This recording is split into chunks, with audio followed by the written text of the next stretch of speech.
Hi, I'm going to show you how to take this lock off this packaging because it was a little confusing for me. This is Master Lock 1500 ID,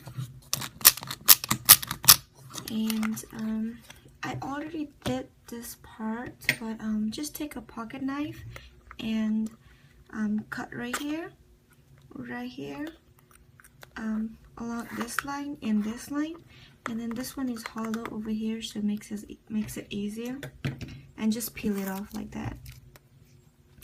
After that, what I do is, here's a little drawer like thingy that has the code to open this.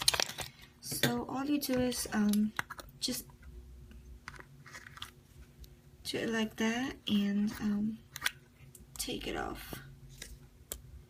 Yeah, it took me a minute to take this off because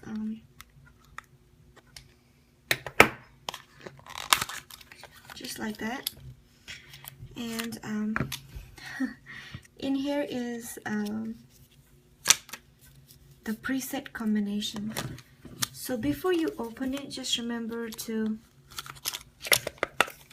click it twice like that so it resets it. So just click it twice. And my combination is this, so all I have to do is take it off. It comes off easily.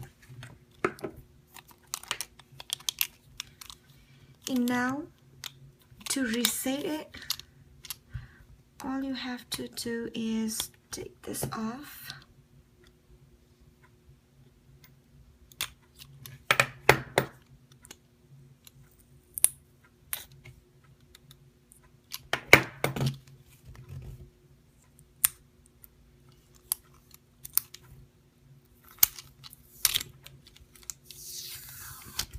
Okay.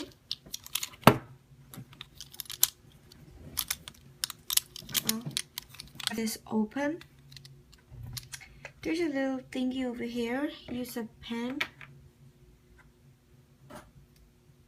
or I'm gonna use this little pin to pull this up like that and squeeze this twice,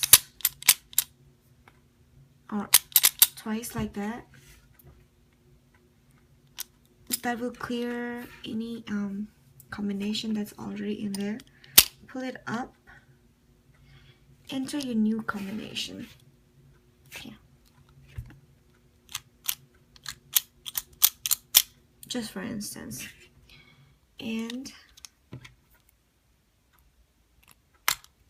pull the lever down while it's still open, and lock it. So let's reset it twice, and then 1, 2, 3, 4, open. So that is how you open it. It also comes with this little sticker with just numbers and letters and symbols, so you can just take it off and put it on the arrows, so it'll help you remember your passcode. I have a blue one where you can't really see the numbers, but I do have those, and I have one more that is black, which you can see more easily, I guess. I took this off because I put glue on it and it was see, that's why I took the sticker off, to make it lower, or I don't know if that makes sense. Hopefully my video helped you, and if it did, please like and subscribe. Thank you.